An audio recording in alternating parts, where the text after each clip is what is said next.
Those guys will sell you something. They've never even have one line of code, but you hear just two guys. They were given $5 million US to go and build something. It failed. 3 years later, they're given another 10 million. Our first million funding that we raised, we didn't even have a registered company. We didn't even have a bank account. We paid into. So this other guy was saying, yeah, most guys in tech, there's like pitchpreneurs. They're always pitching for the next thing. And I knew he was talking about me because I'm always winning every pitching competition. American guys, before your company even makes money, they spend about $20,000 US, which is close to 400,000 rands. Welcome to another edition of Mindset Profits. I'm here with the tech lead of Ifama Upriti. Kubyane, welcome. Thank you. And thank you for having me. Fresh off an episode, I saw an episode with ABSA that was saying, I grew it.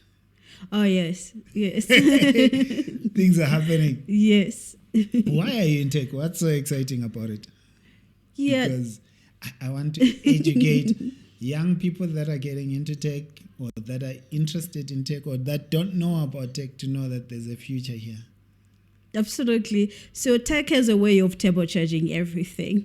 I mean, you could be selling potatoes on the side of the street, but we're still selling potatoes through technology. But without a building, without a physical address, we can be able to work with like 5,000 farmers, 6,000 businesses, 100,000, 1 million. So that's what tech can do. It takes what's possible and just cause it to be a million times better. Okay. How did you get into tech? So I think that's actually the second reason why I'm in tech, because I'm still doing the same thing that my parents did. We both, my co-founder and I, we were raised by farmers. So us being the children of farmers, the next generation from that, we are born in the digital age. So we are still in the farming business, but from the technology perspective. So finding markets for farmers, because those are some of the problems that we saw when we were growing up. It was always hard. It's always hard to grow produce and maybe grow your spinach and vegetables. And then when they are ready, only then you're talking to someone to say, I would like to sell this. Someone will like, okay, I'll talk to you. They could talk to you in 3 days. In 3 days, the value of your produce has become maybe like half. So we saw all those games by market masters and people that are buying for big companies. We saw those things, we grew up seeing those things happening to our parents, and we're like, we wanted to do something, but we're not really sure what it is. It's not like I knew what I want to do when I was like 6 years old. I had no idea. Actually, I didn't want to do anything to do with farming because it's not fun to wake up at 3 a.m. and go to the field. And then by the time you reach school at 8, you've already put in like 3 hours of working. In the field. That's what we were doing, because we have to wake up very early. Remember, I'm from Eastern Cape. The sun there is out very early. So to work in the field when the sun is up is something that was frowned upon, and also is very harsh. So we had to wake up super, super early and go to the fields. So I was like, no, I've served my sentence on anything that that have to do with farming. I don't want to get my hands dirty. I don't want to be wearing overalls and stuff like that. I want to be an engineer, live in a high-rise building. That's what I want. So I started pursuing that, and it was always by just God's divine plan that we ended up in America working with a big company. We just called into a project. We're told this is a project about blockchain, it's track and trace of products. We didn't know it's agriculture. And then when we got there, it was like 14,000 American farmers that were being included in the supply chain. And then even with that one, we're like, yeah, that's cool. Let's build our own tech. Let's track and trace where ingredients come from for making cell phones and making laptops. And then a Switzerland company says, you guys are from Africa. It's COVID now. Don't you think you want to eat first and then you can like come up with all these mind-blowing innovations? Why don't you like use your technology for something that everybody needs every day, which is food? I'm like, we didn't think about that, even though we were raised by farmers. So we find ourselves back where we started without Africa. Even planning to do so. So we finished that pilot program in America. We're working with an American-based company. And then we completed that. We started playing around building our own solution. And then we met a Switzerland-based company because we're working with blockchain. It's a very new technology. And then they invited us. I mean, our first million funding that we raised, we didn't even have a registered company. We didn't even have a bank account to be paid into. But because we were solving a project, a problem so important, and we understood exactly what the new protocol wanted to do, they were the ones who actually say, let's just take the money. If it fails, it's fine. I'm stuck on something. You're saying you raised your first million, and when you raised it, you didn't even have a bank account. No, not even a registered account. We didn't even have a logo. How did you get for the company? Someone to trust you with a million? So I think it's one of the lessons we learned from experience, that in the beginning, people fund people. They're not funding your company. You don't have numbers. Today, later on in life, people will ask you, what's your traction? What's your burn rate? And all those kind of things. If you don't have numbers that shows you can be successful, people, they fund you. So having a track record, that was one of the reason why, because the founders, we have had a track record of helping companies to scale really fast in the past. But one of the most important that contributed to more than 50% is because we knew the problems that the company was facing. Because remember, company don't fund you because you have an innovative idea, it's cool. They fund you for what they can get out of that. It has nothing to do with you. It's can they get more value from you than from everyone. So I think from learning from that, like, how can we give you more value than everyone? We could demonstrate that. Even though the conversation was like on WhatsApp, they could tell because I've been working with a lot of companies. Okay.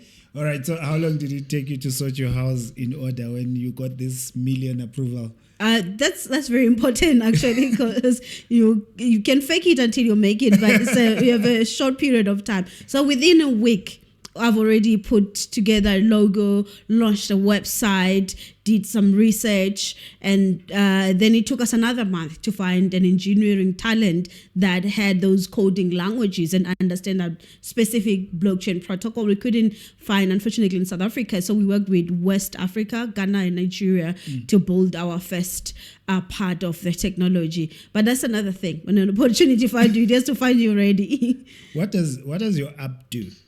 What does eFarmer do? That's a good question. We connect farmers and buyers. So farmers, they download the app and then they register and then they place their orders, and then the orders get delivered to the buyer that bought those orders. Oh, so you're creating a market for farmers. Yes, it's like a digital market for farmers. And the big problem that you're solving is what you talked about, that a lot of farmers were farming, and when it's harvest time, they don't have anywhere to sell their produce until it rots. Absolutely. That's one of the big problems. Farming is one of the, I actually don't know another industry where your products leave your farm gate without a purchase order. And then they get collected by truck. 50% chances are you're going to get a call from the market telling you, we couldn't find a buyer for these things. And according to food safety in South Africa, if food have stayed in a certain condition for a certain time, we're going to have to go and destroy it. So say bye to what you've worked for the previous month. So 50% chances, that's what happens. Most farmers that we work with, they've called some physical market a graveyard for their fruits and vegetables, because that's what happens to them.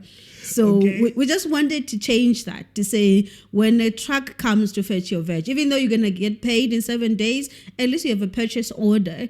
You know exactly it's going to that customer, and it's going to get to the point where you have a long-term purchase order when a restaurant is saying, every 2 weeks, bring me this amount of fruits and vegetables, because that's a better business. It's a better way of doing business. So where does the tracing element come in this picture?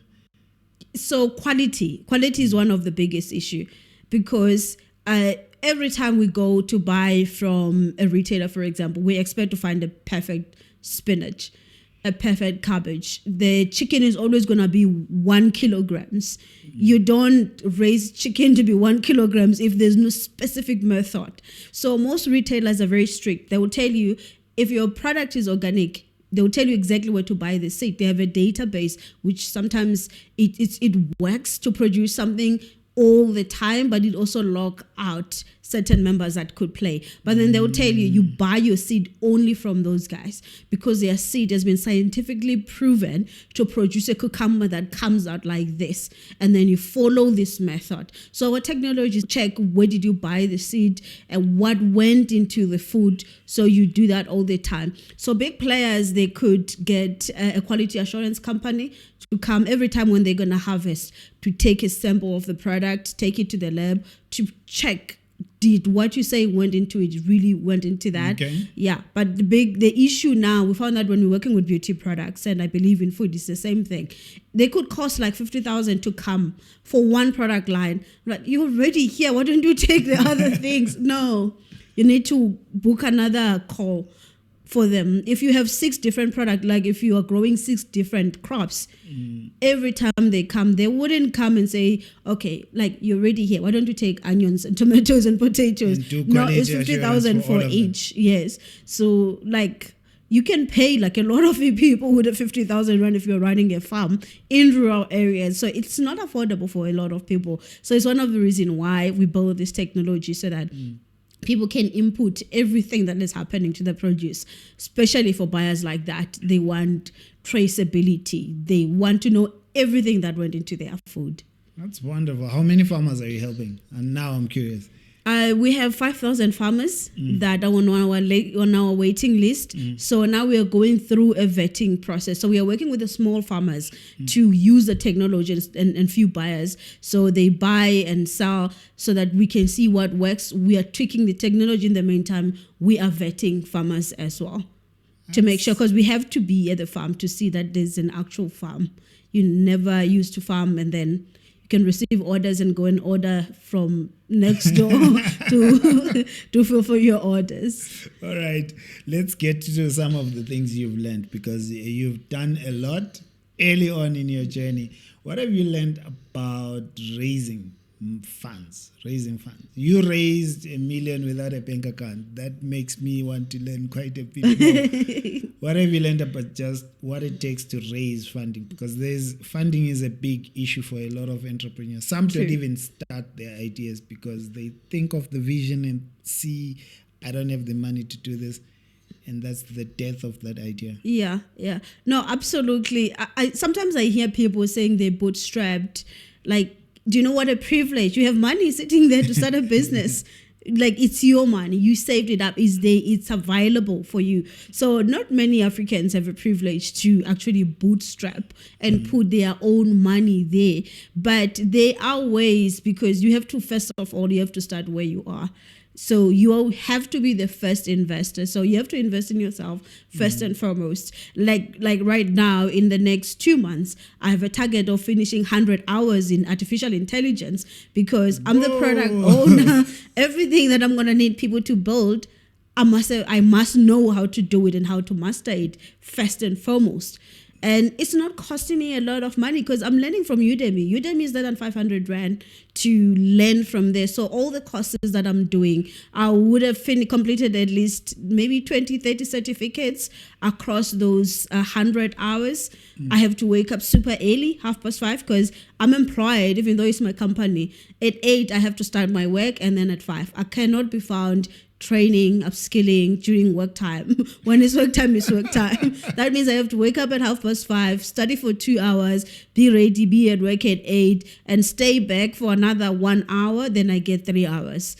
And if you study, because it's very nice to study online, you can start at 1.5. So that reduces, that makes 3 hours to be 1.5 hours if you're studying at 2 times the speed. You can increase the video. I can increase the video speed. Yes. Yeah. So I won't really sit for maybe I'll sit for 60 hours, but I would have covered 100 hours of content. But I've planned it very, very, very well, because that's the first thing. Like I said in the beginning, people are going to fund you. So if you're not good at the very thing that you want to do, if you don't have capacity to show people that you can learn, especially in technology, like, things change so fast. It makes me so mad sometimes, because you finish this course and the next version of AI is launched. Like, I haven't even implemented this. Now I have to learn the new next. That's what discourages people, because You go to school, you spend 5-7 years in school, you come out, you come and work at IFAM, and they're like, if you're an engineer, you don't have AI, we're not going to hire you. And like, but what was I doing in school? Studying something that is not going to be relevant. You see, and it discourages people and it causes people to not want to improve because they're like, I've invested so much time already. Are you telling me the skill that I've been using for the past 10 years is no longer relevant right now? So I love that step one. Educate yourself, stay relevant, and really, really take the time to invest in yourself. What does step 2 look like? Be resourceful. That's the second step. You need to learn. I had to teach myself to code. I had to learn cloud. I had to learn how to build website. I had to learn how to design. And one of the cool things that I do in my company, because sometimes you need to sell even to your company. When you have a job, you think, that's it, I'm sorted for life. No, you're not. You still need to sell yourself in the job itself to keep proving how relevant you are. Every time I'm asked to do something, I call a company and ask for a quotation. Like I recently redid the entire website of our company. I asked for a quotation and the quotation came for like 80,000 upwards from the load of work that needed to be done, the scope that needed to be done to accomplish the website. So now I could actually quantify my skills in the workplace to say, you know what, if I didn't learn how to do a website, I would have needed to find 80,000 somewhere. So I saved the company 80,000 by learning that type of a skill. So that's the thing, you need to be resourceful. At some point, you won't need to post on Instagram or across the social media. You need to learn to use a phone to take quality videos, and I promise you at some point you're gonna have people doing those things for you, but in the beginning you need to learn to do everything. One of the mentors was telling me how he has no sympathy for people who's like me used to like, but I don't like talking, I don't like people, and like, oh, suck that, nobody asked you to go into business. You should have found a job where you're gonna sit in the corner there and talk to nobody and take your paycheck. If you go into business, there's nothing you don't like to do. Don't say I don't like admin. Don't say I don't understand tech. Don't say I'm a people's person or I'm more systems person. I'm not you can't choose. You're going to have to learn everything. You have to be resourceful in every way you actually can. And that's how you start, just being available in everywhere where your business needs you. All right, so what does step 3 look like now? I'm enjoying this one. So step 3 is really about solving problems that matter.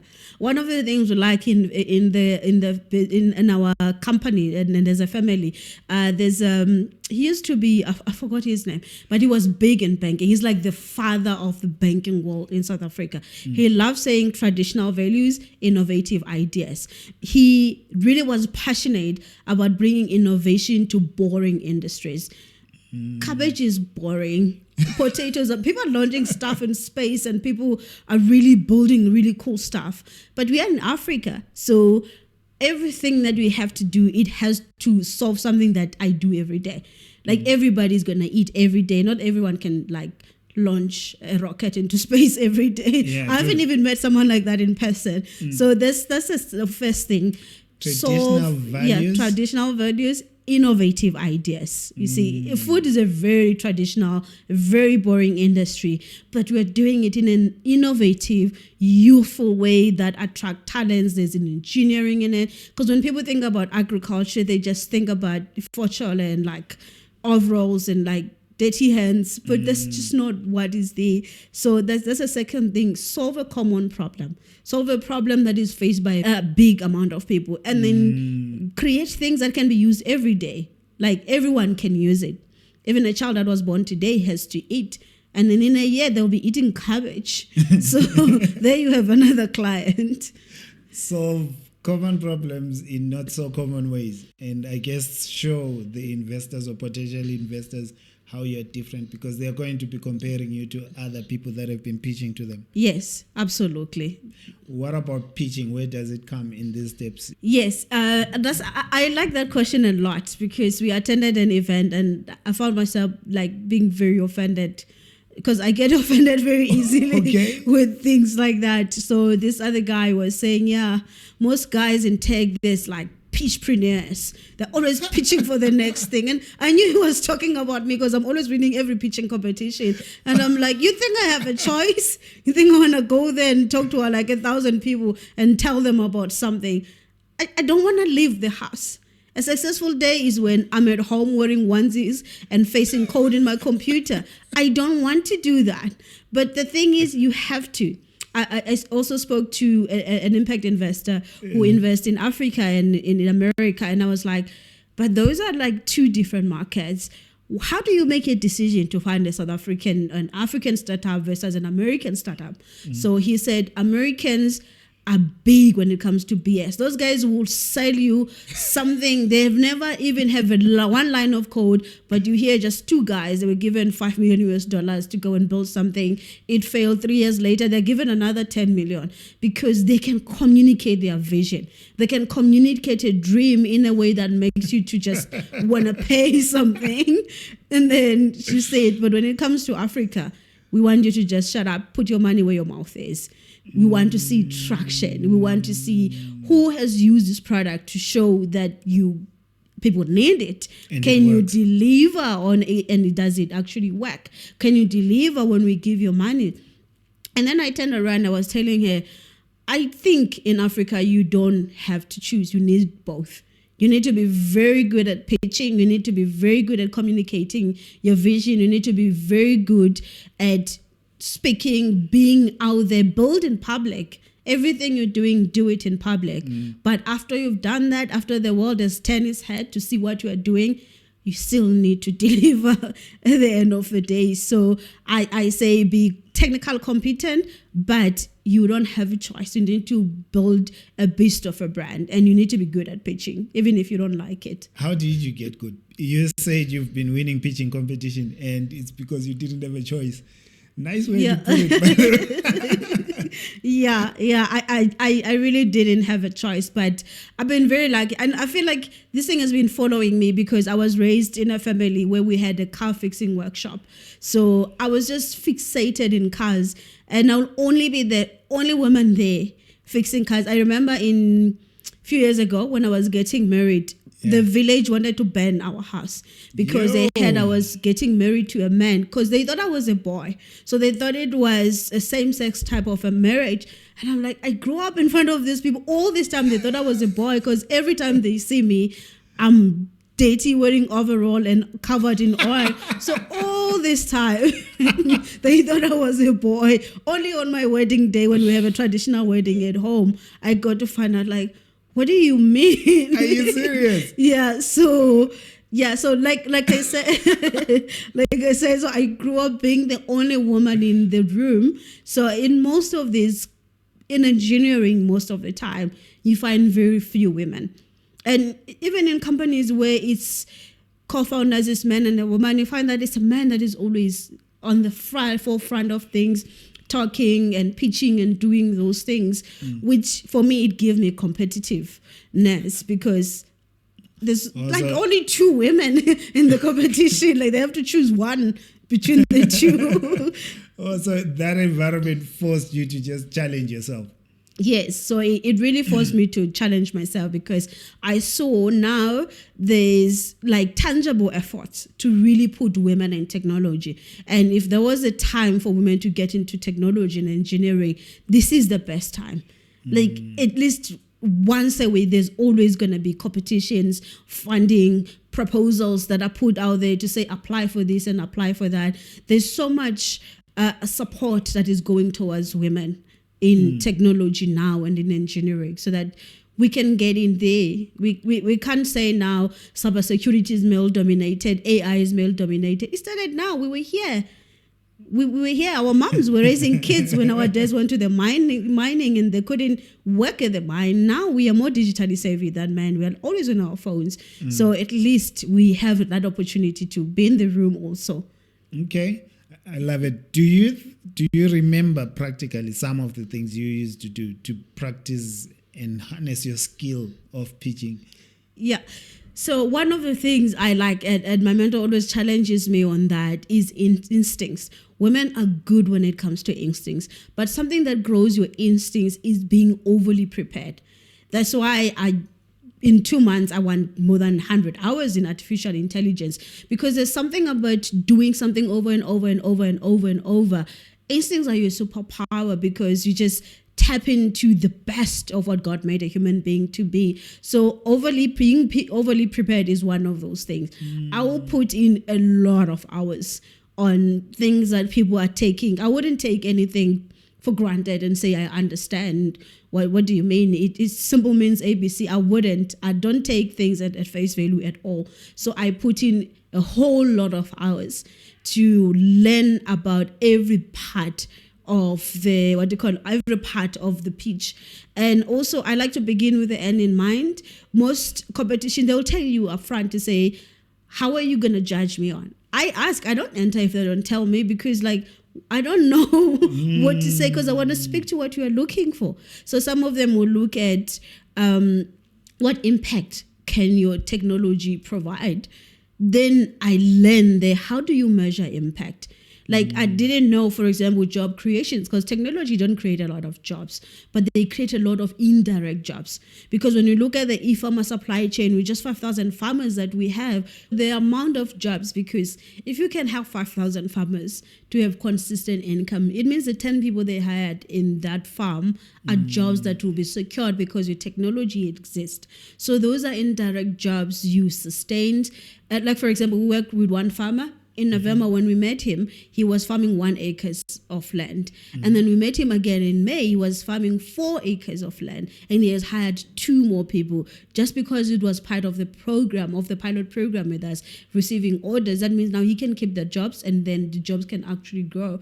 We didn't hire those 2 people, but because we built the technology that helped that farm to get more income, those jobs were now created. So I didn't know stuff like that until I started to say impact. Exactly, how do people actually quantify impact? So now that goes into my pitch deck when I talk to them to say, you know what, if I win this prize, it's not just me winning. I mean, in the other 4,000 farmers, 60% of those are women. So you're not backing one woman, you're backing these other women that are part of the supply chain, and the people they employ. These are a number of families that get to eat because you backed me in my progress to build technology. So you see, now it's no longer just about me. So it's things like that you get to learn to say, what is this funding about? Is it about impact? Is it about innovation? Then if it's about innovation, you flex about the features and what your technology is able to actually do. So it's always very important to find out what's behind the motivation of the people that are signing the checks.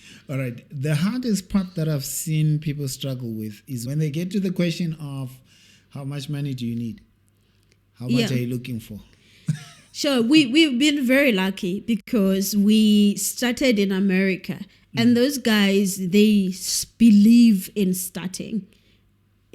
backing startups that it can become. Because, I mean, you can't blame them, because they've seen 2 guys living in a garage eating noodles, and then 3 years later they've made $1 billion.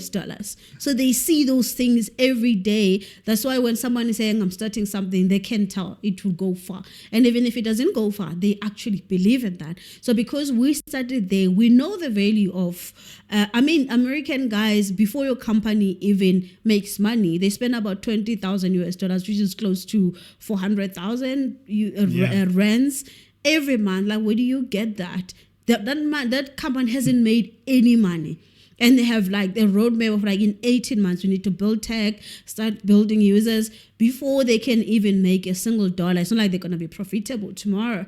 So I think that be open-minded, just expand your world, check what's happening in the bigger markets, first world markets, how people are actually funding. It's better for you to actually go there and raise funding, because I remember this week there was a huge conversation in an ecosystem where this guy was just saying all these big things about how useless African startups are, all because he invested in something and then there was 4 million. I'm like, rents. I'm like, all this chaos, all this big talk of people throwing sinks and dishes at each other for that. They don't even count it as money, in other words. So if you're building something that can actually be big, it will be a waste and there's such a loss if you're doing that on a hungry stomach. I totally hate programs that want to say founders must live on noodles like you are some monk somewhere. I mean, you're building something that's going to make people money. If they don't believe it's going to become big, it's better that they don't involve you in doing that. But I don't think people that are building innovative things should be hungry. So the experience of starting in America gave you guys the confidence to just say what you want and say what you believe the app is worth. Absolutely. And people there are so casual. Sometimes we go to these international conferences and you meet a guy, you just meet him. Usually it's like all these white men. You meet them for the first time, like, you're doing what? I'm building an app in Africa. So, oh, you should speak to Kimberly. They have this AI fund. They can give you 1 million. Here is a WhatsApp. Okay. That's the last time you heard from that guy. It's like, sure, dude. That's it. I'm like, I thought I have to like roll on the floor 7 times before someone can actually introduce me to someone to do that. But it's so casual. People are so generous because it's so normal to raise lots of money with these guys. Okay. And it works like that. It actually works. They always do. There's a lady, I remember her name, but she's the one who coined the word unicorn. One of the things that annoyed her a lot when she was new in technology is how white guys always, oh, Ntando, good guy. Like, but did you see his pitch? No, good guy. Sign him a check. That's it. Oh. So things will work exactly like that because people have relationships. But I've found that people in first world countries now, they're no longer as cliquey as they used to say, oh, I went to preschool when Dana, like, I wasn't there when you guys went to a fancy private school. I was trying to get to school in barefooted. So I was excluded like back then. But now people are actually more inclusive. They actually are more generous with their contacts and with their resources and with their knowledge. I think a last tip that you should give to young people, definitely, how do they put themselves in these rooms that have generous people? How do they do the research to know how to position themselves? That's a very good question. So industry association is one of those things. We like ecosystems a lot. If you are building something, go and find people that are building things as well. So we always belong to some industry association, not even because that's one of the things that these things do. Because when I won like Visa She's Next, in 2 weeks of winning, I was in London. Then when I came back from London, I had media wanting to actually interview me. From there were development organizations like GIZ and others that are doing stuff in the space of agriculture, but they've been wanting data to say, can somebody collect data? Because we don't know how to say we're going to set aside this budget for African farmers because we never know what's happening. We don't know how many they are, who do they employ, what's the production capacity. Someone could be farming 2 acres, but they actually have access to 100 acres. They can only afford, you see, they have a capacity to grow and they can get resources. So collecting that kind of data. So we started getting involved in things like that, attending events that are relevant because you burn out if you go to like every event. So we started attending events that are that are more specific to our industry and are very relevant to where we are. So that's what I will do. Industry association, events, and development. I used to not like going to places where analysts and people have like 7 PhDs because I wouldn't understand a thing that they are saying. But then I started to find people that are talking about climate change, technology that is being used and stuff like that, that their research goes into building tangible stuff. And everyone stick to their line. They will do the research, but they need somebody like us who does the technology to say, submit a proposal for ABSA. So you need to belong. It's very important to belong. So you listen to them speak and they will talk about a problem and what needs to be done to solve it. And you're thinking, what tech can I build to solve it? Absolutely. Even the recent trip to Germany and Estonia, it started by us being invited to a round table and we were just discussing there. And just like that, we put together, because as a product owner, I'm always given challenges to say, there's a problem ABC that is faced by farmers. And I have to come up with a solution, like like just like that. And how is it going to be built? What's the talent that's going to be needed? How long? How much? So I've done that thing so many times that you can wake me up and I can tell you. So part of that, we were like in this group, and then we're discussing that challenge of like, how do we get data that can help to better climate? So then I was even scared to go in front. I gave it to some Indian guy to say, go and present it. But they knew exactly who came up with. Yeah. And then later on, they are calling us to invite us to say, remember what you're talking about that side? Let's go to Germany. And then when we came back, they say, you know what, there's a fund that does ABSA. You should put through your proposal because we like what you presented there. And we know you have a technical capabilities to actually build it. And it's like with every international trip, you're coming with knowledge of a funder you didn't know existed. Yes, absolutely. Absolutely. Like I said, people are generous because they're not solving like hunger problems like we are solving in Africa, because we're still solving very basic things. So there are people, they don't gatekeep contacts, because in Africa you find someone is connected to a contact that they will never use, but they won't give it to you because we have a lack mindset, because we're not making it up. We're not bad. We just lack. We want to keep everything, even if we don't know gonna need it. What do you see as the future for eFarmer? Yeah, I strongly believe that the next biggest farmers market is going to be online. Like everything big is going to be online. The next grocery store is going to happen online because people are doing everything online now. You book a doctor online, you book a maid online. People are no longer even hiring maid full time. They just book everything on the app. So we as eFarmer as well, we are playing in something that is already happening. We're not like pioneering anything. We're just leveraging where the world is already going. The world is going digital, and I see a future where a farmer, when I'm done growing my vegetables, I just receive orders on the phone. I don't have to leave the farm to find customers. Wonderful. This has been good, Pretty. Thank you so much. But I want to, before you leave, give us a message for young girls out there, young girls that are in high school, coming out of high school, getting started maybe in business, who say, I want to be like you. I want to be in all of these European and international trips that you're doing. How do I become you? Yeah, so for me, I say you must really dream big. Don't let where you are, whether you're in a village or in a township. Like I was in a village, but now I find myself, like I didn't leave my hometown until maybe I was like 16 years old. That was the first time I traveled for more than 10 kilometers away from my hometown. But now I find myself going to Germany and all those kind of places. So dream big. Don't let what's in front of you actually limit what you can become. Don't even let what your mom became to limit you what you can become, because every mom wishes their daughter will go far. But after you've done dreaming big, focus on the small stuff. Why don't you like get straight A's now in matric and don't say, yeah, in 10 years I would like be pretty Kubyane. Get straight A's now. That's how you're going to become who you want to be in the future. Start winning in your environment. Yes, absolutely. Nail what's in front of you. I like Shadrach, my husband, went to a golf course last weekend. Yeah. And this golf instructor was telling him, like, to have a best shot ever, focus on the ball. Don't look where it's going. Just focus on the ball.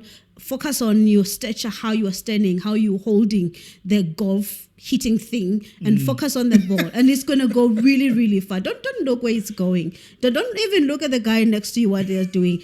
Eyes on the ball. So that's what I will say. You'll go far. But just focusing, putting your eyes on the ball. Put your eyes on the ball. Thank you so much. And I know this has been insightful for you. Let me know whatever question you have for her.